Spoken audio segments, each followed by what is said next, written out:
Hi guys, ಎಲ್ರಿಗೂ ನಮಸ್ಕಾರ. ಮತ್ತೊಂದು ಬ್ಲಾಗ್ಗೆ ಸ್ವಾಗತ. ಇಲ್ಲಿ ಜನಗಳು ಕ್ಯೂ ಅಲ್ಲಿ ನಿಂತ್ಕೊಂಡಿರ್ತಾರೆ, ಪೇಪರ್ಗಳು ಅಲ್ಲಿಂದ ಇಲ್ಲಿಗೆ ಮೂವ್ ಆಗ್ತಿರುತ್ತೆ. ಅದೇ ನಮ್ಮ ಪಿ ಎಫ್ ಆಫೀಸು. ಇವಾಗ ನಾವು ಪಿ ಎಫ್ ಆಫೀಸ್ ಕಡೆಗೆ ಹೋಗ್ತಾ ಇದ್ದೀವಿ. ಹೋಗೋ ಬರ್ದಲ್ಲಿ ನಮ್ಮ ಅಮ್ಮ ಸಗಣಿ ಮೇಲೆ ಕಾಲಿಟ್ಟು ಜಾಕೊಂಡ್ರು.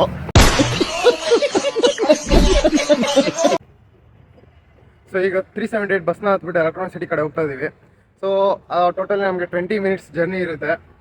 ಈ ಕಡೆ ಜಾಸ್ತಿ ಏನು ಟ್ರಾಫಿಕ್ ಇರಲ್ಲ, ಸೊ ಹಾಗಾಗಿ ಅಷ್ಟೊಂದು ಟೈಮ್ ಇರ್ಸಲ್ಲ. ಬಸ್ಸಿಂದ ಬರೋ ಧೂಳು ಕಣ್ಗೂ ಬೀಳುತ್ತೆ. ನಾವು ಎಷ್ಟು ಲಕ್ಕಿ ಅಂದರೆ ಇವತ್ತು ಫುಲ್ ಬಸ್ಸು ಖಾಲಿ ಹೊಡಿತಿದೆ. ಪಿ ಎಫ್ ಇಂದ ನಮಗೆ ತುಂಬ ಅನುಕೂಲಗಳಿದೆ. ಒಂದು ರಿಟೈರ್ಮೆಂಟ್ ಟೈಮ್ ಬಂದಾಗ ನಮ್ಗೆ ಬೇಕಾಗಿರೋ ಫೈನಾನ್ಷಿಯಲ್ ಸಪೋರ್ಟ್ ಕೊಡುತ್ತೆ, ಫ್ಯಾಮಿಲಿಗಳಿಗೂ ಸಪೋರ್ಟ್ ಕೊಡುತ್ತೆ. ಮದುವೆ, ಎಜುಕೇಷನ್, ಮಕ್ಕಳು ಓದು ಅನ್ನೋ ವಿಚಾರ ಬಂದ್ರೂ ಕೂಡ ನಮಗೆ ಪಿ ಎಫ್ ತುಂಬ ಹೆಲ್ಪ್ಫುಲ್ ಆಗಿರುತ್ತೆ. ಆದರೆ ಒಂದು ಕಂಡೀಷನ್ ಏನಂತ ಹೇಳಿದ್ರೆ, ನೀವು ಕೆಲಸ ಮಾಡೋ ಟೈಮಲ್ಲಿ ಅದಕ್ಕೆ ನೀವು ಕಾಂಟ್ರಿಬ್ಯೂಷನ್ ಅನ್ನೋದು ಕೊಟ್ಟಿದ್ರೆ ಮಾತ್ರ ನೀವು ಪಿ ಎಫ್ಗೆ ಎಲಿಜಿಬಲ್ ಆಗ್ತೀರಾ. ಇಲ್ಲ ಅಂತ ಹೇಳಿದ್ರೆ ನಿಮ್ಗೆ ಎಲಿಜಿಬಲ್ ಆಗಲ್ಲ. ಪಿ ಎಫ್ನಿಂದ ನೀವು ಟ್ಯಾಕ್ಸ್ ಬೆನಿಫಿಟ್ ಕೂಡ ನೀವು ಪಡ್ಕೋಬಹುದು. ಈ ಸ್ಟಾಪಿಂದ ಬಸ್ಸು ಫಿಲ್ ಆಗೋಕ್ಕೆ ಸ್ಟಾರ್ಟ್ ಆಯಿತು.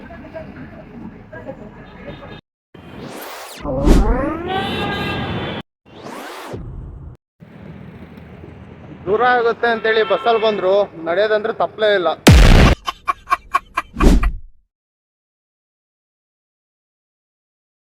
ಫೈನಲಿ ನಾವು ಪಿ ಎಫ್ ಆಫೀಸ್ಗೆ ರೀಚ್ ಆಗಿ ಫಾರ್ಮ್ನ ಫಿಲ್ಅಪ್ ಮಾಡಬೇಕು ಅಂತ ಹೋಗ್ತಾ ಇದ್ದೀವಿ. ನೋಡೋಣ ಮುಂದೇನಾಗುತ್ತೆ ಅಂತ. ಆಫೀಸ್ ಒಳಗೆ ಹೋಗ್ತಿದ್ದಂಗೆ ಅಪ್ಲಿಕೇಶನ್ನ ಇಸ್ಕೊಂಡಾದ್ಮೇಲೆ ಸ್ವಲ್ಪ ಮುಂದೆ ಹೋದ್ರೆ ನೆಲದ ಮೇಲೆ ಕರ್ನಾಟಕದ ಮ್ಯಾಪನ್ನು ಬಿಡಿಸಿದ್ರು. ತುಂಬ ಚೆನ್ನಾಗಿ ಕಾಣ್ತಿತ್ತು. ಅದಾದಮೇಲೆ ಒಂದು ಮಾನಿಟರ್ ಹತ್ರ ಹೋಗಿ ರಿಸೀವ್ ಮಾಡಿಕೊಂಡೆ. ಟೋಕನ್ನ ರಿಸೀವ್ ಮಾಡ್ಕೊಂಡಾದ್ಮೇಲೆ ನಾವು ಒಂದು ಕಡೆ ಕೂತ್ಕೊಂಡು ಅಪ್ಲಿಕೇಶನ್ನ ಫಿಲ್ ಮಾಡಿದೆ.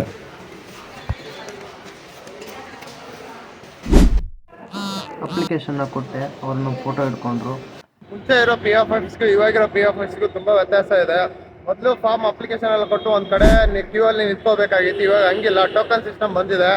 ಕೇವಲ 15 ನಿಮಿಷದಲ್ಲಿ ರಿನ್ಯೂವಲ್ ಮಾಡಿಕೊಟ್ರು. ಬರೋ ದಾರಿಲಿ ದೇವ್ರ ದರ್ಶನ ಕೂಡ ಆಯಿತು. ಸೊ ನಾನು ಬಂದಿದ್ದ ಕೆಲಸ ಮುಗೀತು.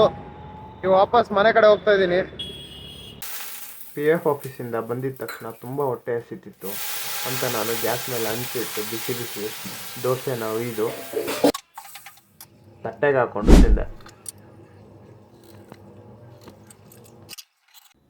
ಹೀಗೆ ಸ್ವಲ್ಪ ದಿನಗಳ ಹಿಂದೆ ನಾನು ಬೇಬಿ ಗ್ರೀನ್ನ ಸ್ಟಾರ್ಟ್ ಮಾಡಿದ್ದೆ. ಸೊ ಅದಕ್ಕೆ ಬೇಕಾಗಿರೋದು ಒಂದು ಟ್ರೇ, ಒಂದು ಆಬ್ಜೆಕ್ಟು, ಯಾವುದು ಮಣ್ಣನ್ನು ಕಂಟೈನ್ ಮಾಡುತ್ತಲ್ಲ ಆ ರೀತಿ ಒಂದು ಸಣ್ಣದು ಈ ರೀತಿ ಪಾತ್ರೆ ಥರ ಇದ್ರೆ ಸಾಕು. ಅದರಲ್ಲಿ ನಾನು ಕೊಕೊಪೀಟ್ ಹಾಕಿ ಮತ್ತು ಯಾವುದೋ ರಿಕ್ವೈರ್ ಆಗಿರೋವಂಥ ಬೀಜ ನನ್ನ ಹತ್ರ ಏನಿದೆ ಅದನ್ನು ಹಾಕಿ ನಾನು ಮೈಕ್ರೋಗ್ರೀನ್ನ ಸ್ಟಾರ್ಟ್ ಮಾಡಿದ್ದೆ. ಸೊ ಇವಾಗ ಅದಕ್ಕೆ ವಾಟ್ರಿಂಗ್ ಮಾಡೋ ಟೈಮ್ ಬಂದಿದೆ. ಸೊ ಪ್ರತಿದಿನವೂ ಮಾಡಬೇಕು. ಸ್ಪ್ರೇ ಮಾಡ್ಬೋದು, ಇಲ್ಲ ನೀರನ್ನು ಚಿಗಿಸ್ಬೋದು. ಬಟ್ ನೀರು ಜಾಸ್ತಿ ಕೂಡ ಹಾಕ್ಬಾರ್ದು, ಎಷ್ಟು ಬೇಕೋ ಅಷ್ಟೇ ಹಾಕಬೇಕು. ಈ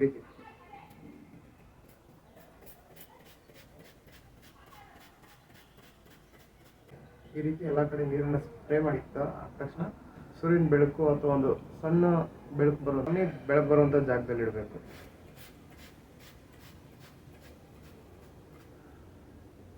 ಇದೇ ರೀತಿ ಫ್ಯೂಚರಲ್ಲಿ ಮತ್ತೆ ನಾನು ಜಾಸ್ತಿ ಮೈಕ್ರೋ ಗ್ರೀನ್ಸ್ನ ಬೆಳೆಸಬೇಕು ಅಥವಾ ಬೇಬಿ ಗ್ರೀನ್ನ ಬೆಳೆಸಬೇಕು ಅಂತ ಅಂದ್ಕೊಂಡಿದ್ದೀನಿ, ಬೇರೆ ಬೇರೆ ಬೀಜಗಳಿಂದ. ಅದು ಮತ್ತು ಇದ್ರ ಬಗ್ಗೆ ನಾನು ಇನ್ಫಾರ್ಮೇಟಿವ್ ಆಗಿರೋಂಥ ಕೆಲವೊಂದು ವೀಡಿಯೋಗಳನ್ನ ಬರೋ ದಿನಗಳಲ್ಲಿ ಅಪ್ಲೋಡ್ ಮಾಡ್ತೀನಿ. ಎಲ್ಲ ಬೀಜಗಳಿಂದ ನಾವು ಬೇಬಿ ಗ್ರೀನ್ನ ಪ್ರೊಡಕ್ಷನ್ ಮಾಡೋಕ್ಕಾಗಲ್ಲ. ಕೆಲವೊಂದು ಕಂಡೀಷನ್ಸ್ಗಳು ಅದಕ್ಕೂ ಇದೆ, ಅದನ್ನು ನಾವು ಫಾಲೋ ಮಾಡಲೇಬೇಕಾಗುತ್ತೆ. ನನಗೆ ಮುಂಚೆಯಿಂದಲೂ ಬುಕ್ ಓದೋ ಅಭ್ಯಾಸ ಇದೆ.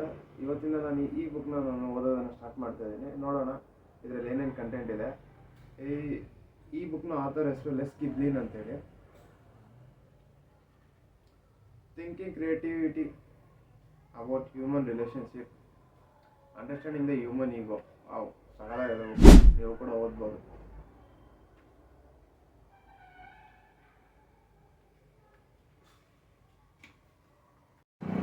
ತಲೆಯಲ್ಲಿ ತುಂಬ ಕನ್ಫ್ಯೂಷನ್ಗಳಿತ್ತು. ಏನು ಮಾಡಬೇಕು ನನಗೆ ಗೊತ್ತಾಗ್ತಿರ್ಲಿಲ್ಲ. ಟೀ ಕುಡಿದ್ರೂ ವರ್ಕೌಟ್ ಆಗಿಲ್ಲ. ಸೊ ಹಾಗಾಗಿ ನಾನು ಒಂದು ಸಣ್ಣ ವಾಕ್ ತೊಗೊಂಡೆ. ಇವಾಗ ನಾನು ವಾಕ್ ಮಾಡ್ತಾ ನಿಮಗೊಂದು ದೇವಸ್ಥಾನನ ಪರಿಚಯ ಮಾಡಿಕೊಡ್ತೀನಿ. ನಮ್ಮ ಮನೆಯಿಂದ ಒಂದು 500 ಮೀಟ್ರ್ ದೂರದಲ್ಲಿ ಅಷ್ಟೇ ಇರೋದು. ನನಗೆ ಯಾವಾಗ ಈ ರೀತಿ ಕನ್ಫ್ಯೂಷನ್ ಕ್ರಿಯೇಟ್ ಆದಾಗ ನಾನು ಆ ದೇವಸ್ಥಾನದ ಹತ್ರ ಹೋಗ್ತೀನಿ.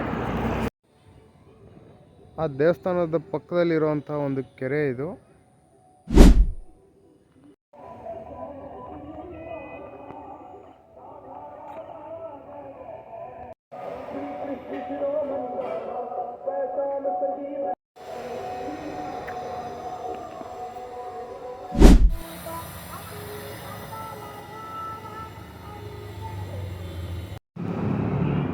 ಹಾಗೆ ದರ್ಶನ ಮುಗಿಸ್ಕೊಂಡು ಬರ್ತಾ ದಾರಿಯಲ್ಲಿ ಬಾಳೆಹಣ್ಣು ಮತ್ತು ಹಾಲು ಅಮ್ಮ ಹೇಳಿದ್ರು ಅಂತೇಳಿ ತೊಗೊಂಡು ಮನೆ ಕಡೆ ಹೋಗ್ತಾ ಇದ್ದೀನಿ. ನಾಳೆ ಪೂಜೆ ಇದೆ ಅಂಥೇಳಿ. ಸೊ ಫ್ರೆಂಡ್ಸ್, ಇವತ್ತಿನ ಬ್ಲಾಗು ಇಷ್ಟೇ.